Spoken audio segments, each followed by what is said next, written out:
I mean, I got roasted on Twitter last night because I put out a tweet in the third quarter that, the Broncos are playing in the big leagues and they're just not ready for the big leagues. Well, lo and behold, they win the game. And so, I end up on freezing takes and everything else and old takes exposed. And I'm like, you know what?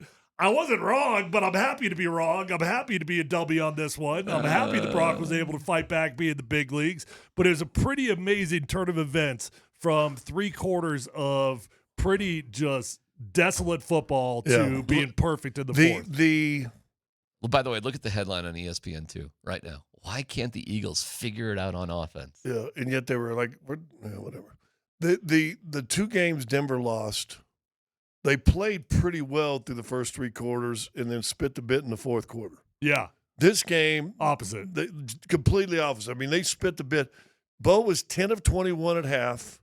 He finished 9 of 10 in the fourth quarter. He was 1 of 4 in the third. So he was 11 of 25 going into the fourth quarter. Yeah, let me just give you a couple more. 1 of 10 on 20 yards or more throws. On the game, even with the fourth quarter, 5 of 15 on third downs. Like, statistically speaking, this was an embarrassing football game, but it ain't embarrassing when you go out and beat the defending champs. So. Well, look what he did in the fourth quarter. You had 6 in a row punts, and I think there was 7 out of 8 possessions. But, and again, and you could see it, the drive to get their first touchdown at the beginning of the fourth started in the third. I mean, that drive started third. Now, the drive before that was moving the ball too, and they were creasing with the run game, and then Bo took that intentional grounding penalty, and it stopped the drive right there. Yeah. The possession before the possession, they scored. So you could see him kind of getting a little swing. And Romo is more sated than he used to be when he did it. I wonder if somebody got in and hey, quit being so personal, because he was throwing a few things like – I'm sorry, definition of sated? In my definition of it is just calmer, not bashing people. Okay. Stated. Maybe it's stated, whatever. Because he tried to get on Bo, but he didn't really get on him. Yeah. Like the one show, what's number 5's name, the wide receiver? Well, he wouldn't shut up about Smith. what's wrong with me? The illegal grounding. He wouldn't shut up about that. Yeah. Well, that was in the fourth quarter. But he talked about on throw, and he goes, the hardest thing he said was a quarterback's got to make that throw. You've got to hit that throw. That was going to be a touchdown. But that's when they thought no offense was going to get started or anything like that. But I loved his breakdowns, though, of showing Vic Fangio's defense and had all the 2 deep and everybody was back and they started creasing with the run. Then all of a sudden he showed them how they're starting to creep up, and then all of a sudden Bo started getting a little success. And when we talk about balanced run pass, which isn't a number, which I know we all try to put a number, 25-25 or 35-30, it's – defense playing back, we're going to run you and see if you can how late the safety's going to get up. We'll take 6-7 yards to run. We're fine. Oh, safety's going to creep? Good, we're going to hit you right in here. We're going to hit you right in here. And I thought they got a Vic Fangio defense. And listen, they still only scored 21. Right? They still only scored 21. Mm-hmm. But they got a Vic Fangio defense a little bit, or 24, I mean, not understanding what to do. Right? 21. They scored 21. Yeah. 21-17. Oh, it's 21-17. Yeah. Listen, man, it was awesome to watch the Philadelphia meltdown. And by the way, they have been melting down during a bunch of other games too. This was not their first time. It's just the first time that they just that a team can recover. And you want to talk about sweet irony. A.J. Brown bitching about not getting the ball, more or less defending the Hail Mary. Oh, my path God, Devontae's going to catch that thing. A.J. Brown, and like Devontae Smith is right in front of him. You can't miss him. Where's all the Broncos jumping up and trying to deflect that in front of him? It was the only 4 hands you saw up near the ball were Brown and Smith, and Smith had it until A.J. Brown was just like, nah, and knocked it away. That was, oh, my God. Can you imagine if the Broncos had lost on that? Oh, my Lord. But they didn't, and they didn't get a pass interference. Philadelphia fans are crying today about the refereeing. It is unbelievable. It goes both ways, Philly fans. So the Broncos certainly got, ticky-tacked on a couple of calls too. And the referees are smart not to let a a pass interference, it could go one way or the other at the end of the game. I like them holding the flags on that and then earn it a little bit. I thought the pass interference they called on Surtain early in the game was maybe even less egregious or prominent than the one Skinner got away with late in the game, though. But they called that one earlier. I thought it was we got a break on a couple there late in the game, a big break. Yeah, how about Skinner? Intentional grounding was another big one that I think that should have been intentional grounding. Yeah, so did Romo. I mean, that thing wasn't even close to me. Skinner got in for 4 plays, and I think he basically had penalties. Four plays, and he had one pass interference and one that probably should, or very well could. I was like, why is he even in the game? Yeah. Well, so here's the deal now. Everybody wants to talk about signature win. Cool, I'm down with that. I got no beef with calling it a signature win. Everybody wants to anoint Bo Nix now, and here's where I'm at on that. I think this is the type of game that's got the ability to catapult Bo Nix. It's got the ability. What he did in the fourth quarter was special. It was unique. A good team. It was special. It was cool. It's got the ability to be a catapult moment for him, but that was far from a signature game for Bo Nix. I mean, why not? Oh, because it was a bad football game for 3 out of 4 quarters. I mean, it wasn't just bad; it was horrendously bad. And he had a great fourth quarter. That's why I'm calling it a catapult moment. I'm not going to call it a great game by Bo Nix, but I agree that it's a catapult moment that if he latches onto that thing, maybe it turns into great performances down the road. Okay, all right. Well, you finally got Ingram involved. Yeah. In that fourth quarter. Did you know that Sean and Ingram got into a fighting, little screaming match on the sideline? Good. Yeah, that's the key to Sean Payton's heart. Yeah.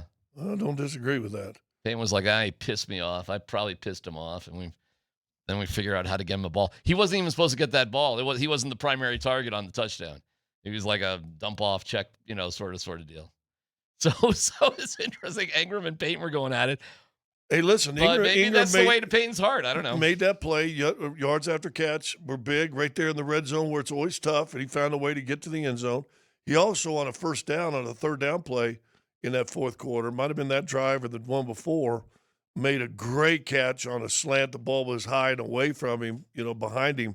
Made a great catch on that as well. So I thought it was good to see Ingram get involved a little bit. And you talk about a catapult game. Maybe that develops a little trust now with Bo. Mm-hmm. And listen, I know everybody's talking today, and we'll talk about it, about getting a deal on a pass rusher who might want a little bit more money. Had they waited this year to sign him, you might be really having him in the bank. But, dude, they got a deal on Cortland Sutton because Cortland Sutton I thought was freaking fantastic. He dropped that pass early, which sucked. But after that, oh, my God. And you know what? It wasn't just one huge catch after another. As we found out afterwards, it was Cortland Sutton who was in the ear of Bo, like, I got you. We're good. We're fine. He was, calming Bo down. And it sounds like, according to Cortland Sutton, Bo's been struggling with some confidence issues and is quick to get down on himself and has a hard time coming back from that. Yeah. So it was really interesting to see. We credit to Sean also. I mean, listen, I wouldn't have done it. I think it was a crazy, insane decision going for that 2-point. I don't know any other way to say it other than I'm screaming in my head, what are you doing? Why would you do this? Why would you put your team at risk right now? But it worked. And not only does it work, but it's also a moment for the entire team with Bo Nix. It's a moment for the entire team to rally around their play caller, who clearly believes in the quarterback, the play caller who believes enough in his offensive plan. And by the way, he clearly knew what they were going to run defensively. He knew what the coverage was going to be, and that's why he wanted to get that play call in. But that moment, I thought it was an insane decision, but it worked out. It's never insane when it works out. And it's a moment that the entire team looks at Bo Nix like, yep, you're there. All right, and the coach. Let me give you this. And the coach, you're exactly right. What are you doing? What are you doing? And you know what? When you get it, the rest of the team's going. And think about this. You probably played it by the book in the 2 games you lost. You got on him that one day for going for 4th and 1, 4th and 2 in their own territory. Played it by the book. Probably should punt it there. We'll get the ball back. Guess what? He didn't play by the book this game. Well, his explanation was really interesting after the game. Sean says he had 4 plays that they were dying to use, and they used 2 of them that they knew. And it was as if the way he said it, they liked that play so much. I wonder if he was just looking for an excuse to go for 2. It is an interesting question. Were there analytics with 7.5 minutes to go that pushed Sean Payton in that particular direction? Hopefully somebody will ask him that at some point. I'm curious about it too. But the way he went on and on about the play, guys, I think there was no hesitation on that. So and Bo said they had been practicing it for weeks. Here's what I think happened in that moment.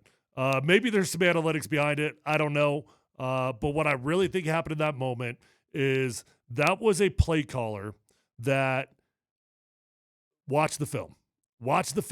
And it's a unique circumstance that a team does not have happen all the time, meaning the Eagles, Vic Fangio, he doesn't have 55 different two-point conversions where he's showcased what he likes to do in the two-point conversions.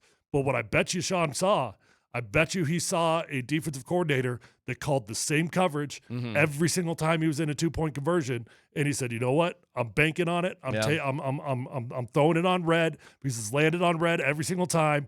And I think that's what this guy's going to do. So when you're studying film and you're always looking for tendencies, right? But tendencies are hard. Like there's always tendency breakers. But when you get in a unique situation that there's not a lot of film and they've done the same thing over and over, yeah, you're drooling at the opportunity to call a play. And from the national perspective, it adds to the legacy of Sean Payton. He's smarter. He's smarter than the average bear. And Romo got into it. Said, "You remember that Super Bowl? You remember that Super Bowl?" I mean, and I guarantee you, and I haven't watched First Take or any of those ones in the morning. I guarantee you, they talked about that play, didn't they? Hey, he's Pumpkin Spice Shawnee. He's Pumpkin Spice Shawnee. He's wearing his orange outfit. They're not wearing orange. They're wearing white and blue. He's wearing all orange like a little pumpkin, and he's got some spice. Still got to get the plays in earlier. Had to take an early time out. He took account for it. He said he admitted that. Yeah. He admitted that. He said, "That's on me. I got to, be a little quicker with that."